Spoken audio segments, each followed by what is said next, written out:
我们可以看得到的齐柏林导演，不单单只是他的照片而已，而他的照片里面其实也给了我们很多对于环境的保护这样子的概念。在淡水直接时光飞机上线，可以传承一些很厉害的课程。我觉得这个营队其中有一个精神是，摄影其实是大家都可以做的事，而且尤其是在现在手机非常普遍的情况底下，所以每个人其实都是一个可以做影像记录很好的媒介。所以我觉得让他们可以感受到这些事情是很难得的。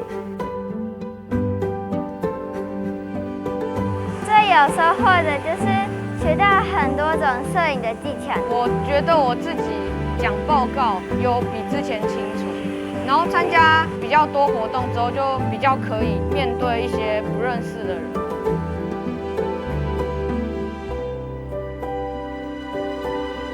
这个营队里面已经发生一些效用了，让他们去注意到如何跟别人